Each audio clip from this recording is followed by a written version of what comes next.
Dear students, actual में आज हम लोग पहला दिन है हम लोगों का, और हम लोग ये जानना चाहें कि सीपीटी जिसे हम लोग बोलते हैं common proficiency test, it's a very important parts. ये आपका इनिशियल लेवल होता है सीए का, जिस पर आपके 4 सेगमेंट्स होते हैं। उन चारों सेगमेंट्स में एक इकोनॉमिक्स आता है, दूसरा अकाउंट्स, लॉ, और चौथा आपका है क्वांटिटेटिव एप्टीट्यूड्स। एक्चुअल में ये क्वांटिटेटिव एप्टीट्यूड्स है क्या, सबसे पहले ये देख लें कि क्वांटिटेटिव एप्टीट्यूड्स में हमको करना क्या है या कैसे हम लोगों को देखना है। ये मैथमेटिकल सेगमेंट रखा गया है आपके मैथमेटिकल अप्रोच को पहचानने के लिए कि आपका मैथमेटिकल अप्रोच कितना अच्छा है और कैसे आप अपने मैथमेटिकल अप्रोच को अच्छा करेंगे। एक सीए के लिए ये आवश्यक है कि आपका मैथमेटिकल अप्रोच अच्छा होना चाहिए। ये ज़रूरी नहीं है कि आप क्वांटिटेटिव एप्टीट्यूड्स ये चेक नहीं करता आपका कि आपको पर्टिकुलर उसके रखे हुए क्वेश्चंस आ जाने चाहिए या आप उससे रिलेटेड जो टॉपिक रखे हैं वो आने चाहिए। वो तो आपको एक एग्जामिनेशन पास आउट होने के लिए ज़रूरी है। लेकिन अगर क्वांटिटेटिव एप्टीट्यूड्स को अप्रोच की तरीके देखा जाए तो वो बेसिकली आपको कैलकुलेशन बताता है और कैलकुलेशन सिखाने के लिए यूज़ किया जाता है। क्वांटिटेटिव एप्टीट्यूड्स में आपका जो सेगमेंट रखा गया है वो 50 क्वेश्चंस का क्वांटिटेटिव एप्टीट्यूड्स का सेगमेंट है, जो सीपीटी के पेपर में हम लोग फेस करते हैं। अभी तक का जो सेगमेंट होता था कि हम लोग करते क्या थे कि 4 पेपर में से हम लोगों को एटलीस्ट 100 मार्क्स लाने होते थे सीपीटी को क्वालिफाई करने के लिए। वो अब ऐसा सेगमेंट नहीं रहा। हम लोगों ने अब करना क्या है कि at least 15 marks just we have to getting in a quantitative aptitudes paper. Quantitative aptitudes के पेपर में हम लोगों को 15 मार्क्स एटलीस्ट चाहिए ही चाहिए, और 50 में 15 मार्क्स लाना मेरे ख्याल से बहुत आसान होता है। आप बस छोटी छोटी गलतियों को ना करें। जो छोटी गलतियां होती हैं उन गलतियों की का कहने का मतलब क्या हो, दैट मीन्स कि आप उन क्वेश्चंस को अटेम्प्ट ना करें जिन क्वेश्चंस पे आपको डाउट्स लग रहा है, क्योंकि वो छोटा सा डाउट्स आपके सही करेक्ट क्वेश्चन को इनकरेक्ट में कन्वर्ट करवा देता है। कितना भी हो निगेटिव मार्किंग है और आपने 3-4 क्वेश्चंस एरर किए तो आपका एक क्वेश्चन पूरा तरीके से फिनिश हो जाता है। आपका इंस्टीट्यूट भी ऐसे सेगमेंट पे बना हुआ है कि वो किसी उसके पर्टिकुलर खुद के रूल्स रहते हैं, स्केलिंग होती है, तो आपको बहुत उसमें से निकलना पड़ता है। क्वांटिटेटिव एप्टीट्यूड्स का पेपर बिल्कुल इजी होते हैं। उस कंडीशन पर उस क्वांटिटेटिव एप्टीट्यूड्स के पेपर को 2 सेगमेंट में डिस्ट्रीब्यूट कर दिया गया। एक सेगमेंट ऐसा हो गया जो प्योर मैथमेटिकल अप्रोच पर रखा गया और दूसरा डेटाबेस अप्रोच पर रखा गया। प्योर मैथमेटिकल अप्रोच पर जो रखा हुआ सेगमेंट है वो आपका प्योर मैथमेटिक्स के अंतर्गत रखा गया, जिसके अंतर्गत हम लोगों ने कंसिडरेशन किया अरिथमेटिक का, अलजेब्रा का, कैलकुलस का, कोऑर्डिनेट ज्योमेट्री का, और इन सब बुक्स को कंसीडर करके या इन सभी चीज़ों से थोड़ा थोड़ा फॉर्मेट लेकर के एक बुक बनाई, ठीक, जिसे पूरा प्योर मैथमेटिकल अप्रोच कहा जाता है मैथमेटिक्स के आपके क्वांटिटेटिव एप्टीट्यूड्स में, जो 25 मार्क्स अप्रॉक्स 25 मार्क्स के लिए रख दिया गया। अब रहा जो हमारा दूसरा सेगमेंट जो आपका डेटाबेस मैथमेटिक्स, जिसे हम लोग स्टैटिस्टिक्स बोलते हैं, वो रखा गया। वो डेटाबेस मैथमेटिक्स आपकी 25 मार्क्स की वो भी होती है। लेकिन बेटा डेटाबेस में कुछ बीकॉम वाले जो होते हैं वो उनके दिमाग पे रहता है चलो छोड़ो इधर, प्योर मैथमेटिक्स को अगर हम छोड़ देंगे स्टैटिस्टिक्स पर वर्क करेंगे तो बेटर रिजल्ट दे सकते हैं।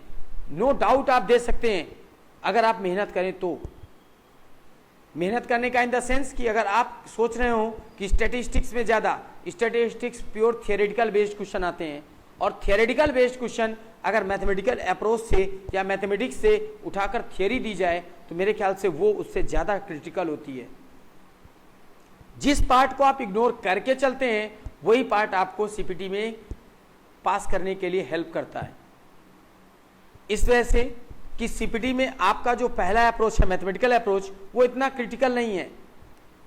रेशियो प्रोपोर्शंस है, लॉगरिथम है, इंडिसेस है, उसके बाद अगर आप देखें सेट फंक्शन रिलेशन है, सीक्वेंस सीरीज है, सीक्वेंस सीरीज के बाद इक्वेशंस है, इनइक्वालिटी है, इनइक्वालिटी के बाद लिमिट्स, कॉन्टिन्यूटी, डिफरेंशिएशन, इंटीग्रेशन। हाँ, डिफरेंशिएशन और इंटीग्रेशन आपको थोड़ा दिक्कत कर सकता है, लेकिन उसको बताने का जो अप्रोच है, बताने के तरीके हैं, वो सब अगर ऐसे रखे जाएं कि एक कॉमर्स बैकग्राउंड का लड़का उन सभी चीज़ों को आसानी से ग्रैप्स कर सके, तो मेरे ख्याल से वो चैप्टर्स बिल्कुल इजी लगते हैं। और मैं आपको ऐसे ही कुछ पढ़ाऊंगा कि आपको हर चैप्टर पर बस इतना आपको करना होगा कि मेरे एक एक टॉपिक और एक एक लेक्चर से आपको इंटरकनेक्ट होना होगा। अगर आप ऐसा करते हैं तो मैं आपको बिल्कुल विश्वास दिलाता हूं कि क्वांटिटेटिव एप्टीट्यूड्स का पेपर आप बहुत अच्छा करेंगे। पिछले कई अटेम्प्ट से लड़कों ने मेरे पेपर्स को अटेम्प्ट किया, 42, 43 क्वेश्चंस तक अटेम्प्ट करें और सही हुए उनके इतने मार्क्स थे 42 और 43। तो क्वांटिटेटिव एप्टीट्यूड्स एट लीस्ट, या कह सकते हो कि क्वांटिटेटिव एप्टीट्यूड्स आपके टोटल मैथमेटिकल अप्रोच को चेकआउट करने के लिए पेपर रखा गया। अदरवाइज ये ना भी रखा जाता तब भी आपको सीए, ऐसा नहीं होता कि सीए के पास अच्छा खासा वर्डन होता है, उसका ब्रेन जो होता है, प्रेजेंस ऑफ माइंड जो होता है, it's a very very superior.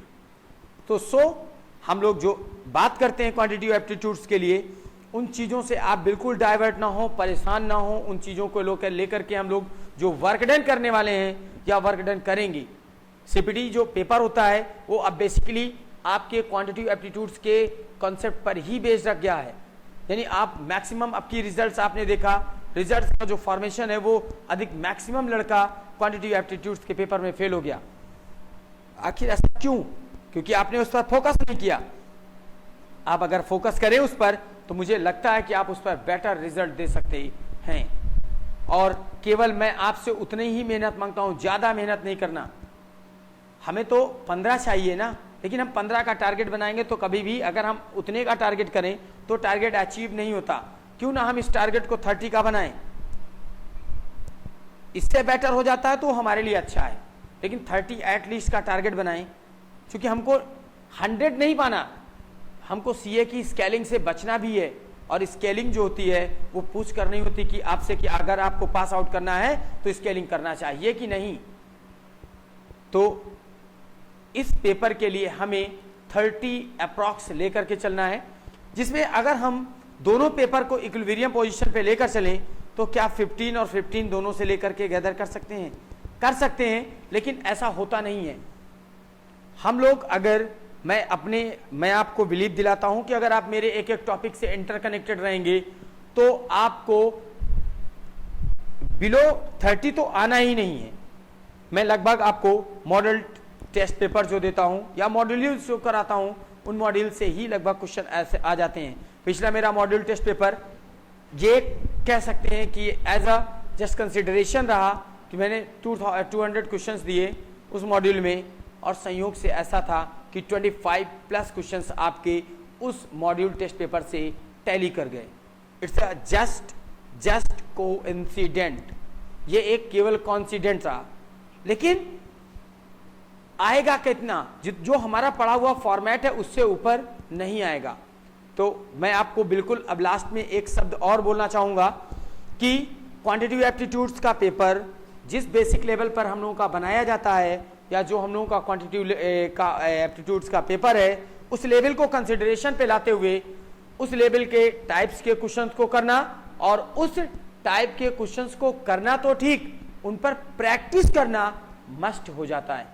जितना हम पढ़े यहाँ पर उतना पढ़ने के बाद घर में जाकर प्रैक्टिस करें। इंस्टीट्यूट की कुछ किताब में कुछ ना कुछ एरर्स भी दिए हुए हैं, उन एरर्स को लेकर के लड़के बिल्कुल परेशान रहते हैं कि सर आपने ये बताया था और रिजल्ट ये आया है। बिल्कुल परेशान होने की ज़रूरत नहीं है। आप अपने कॉन्सेप्ट को मेंटेन रखें, आंसर जो आएगा आप अपने ऊपर इतना विश्वास रखें कि जो आपने आंसर निकाला है it's a correct answer, because आपका कॉन्सेप्ट क्लियर है। किताब मिस प्रिंट हो सकती है लेकिन आपका कॉन्सेप्ट मिस प्रिंट नहीं हो सकता। तो आपको अपने कॉन्सेप्ट पर जुड़ना है। जो टॉपिक आपको पढ़ाया जा रहा है उस टॉपिक के एक एक छोटे से छोटे वीक पॉइंट पर जुड़ना है, ठीक। और उसके अकॉर्डिंग आप उन वीक पॉइंट्स को, कमजोर पॉइंट्स को दूर करते हुए अपने कॉन्सेप्ट को उतना ही मजबूत करते हुए, डेवलप करते हुए उस टॉपिक पर आपको वर्क करना है। मैंने इसलिए अपनी जो बुक प्रिंट करके दी, या जो इंस्टीट्यूट की तरफ से बुक चलती है स्कैनर एकेडमी की तरफ से, वो बुक भी आपको ऐसी प्रोवाइड कराई जाती है ताकि आप उसमें देखें, उसमें वेरियस टाइप्स के क्वेश्चंस के साथ साथ उसमें एक स्टैंडर्डाइजेशन दिया गया क्वेश्चंस का, जो क्वेश्चन आपको सीपीटी के लिए वर्क कराते हैं। इन एग्जामिनेशंस के लिए हम लोग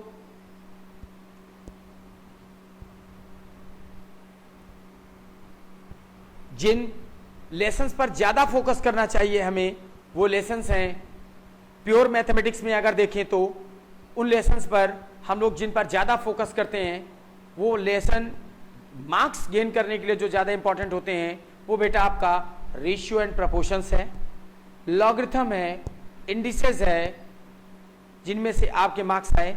उसके बाद आपने कहा इनइक्वालिटी 1 मार्क्स का आ जाता है, simple and compound interest 2 questions, at least 2 questions आ जाते हैं, limits and continuity 2 questions, differentiation approx 2 questions, integration 2 questions.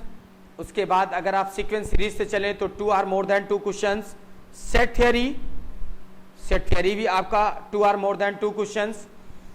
ये सब आपके सेगमेंट जो हैं आपके टोटल मिला करके आपके प्योर मैथमेटिक्स में इतना देते हैं। लेकिन जब स्टैटिस्टिक्स के अंदर आते हैं तो इंडेक्स नंबर हो, कोरिलेशन रिग्रेशन हो, प्रोबेबिलिटी हो, थियोरेटिकल डिस्ट्रीब्यूशन हो, सैंपलिंग थियरी हो, या अगर आप बात करें इन चीजों को लेकर के central tendency of measurement of central tendency हो, इन सभी टॉपिक्स अगर हम इंटरकनेक्ट करते हैं, ठीक है, तो ये सभी टॉपिक्स भी आपको 25th मार्क्स देते हैं। तो लगभग जिन टॉपिक्स का मैंने नाम लिया, ये आपके यहाँ अकॉर्डिंग इंडेक्स में रखे गए हैं लेसन बाय लेसन, ठीक है। इनको हम लोग पढ़ेंगे और उस समय जब मैं आपको क्लास ले रहा हूँ आपका, तो मैं ऐसे क्लास को अरेंज करता हूँ ताकि आपकी पिछली क्लास जो हो चुकी है वो आपको अगली क्लास से इंटरकनेक्ट करा सके। तो अब हम लोगों को मैंने बताया जो क्वांटिटेटिव एप्टीट्यूड्स में इतना ही बेसिक फंडामेंटल क्वांटिटेटिव एप्टीट्यूड्स में बनता है, और अब जब हम लोग इसके लिए करेंगे तो पहले बेसिक फार्मूले जानने पड़ेंगे कि बेसिक फार्मूलों को हम कैसे ट्रीट करते हैं और उनका कैसे यूज़ करेंगे। यहाँ पर उन बेसिक फंडामेंटल्स फार्मूलों को भी हम लोगों को हम आपको पढ़ाएंगे और उन फार्मूलों से आपको इंटर कनेक्ट करेंगे।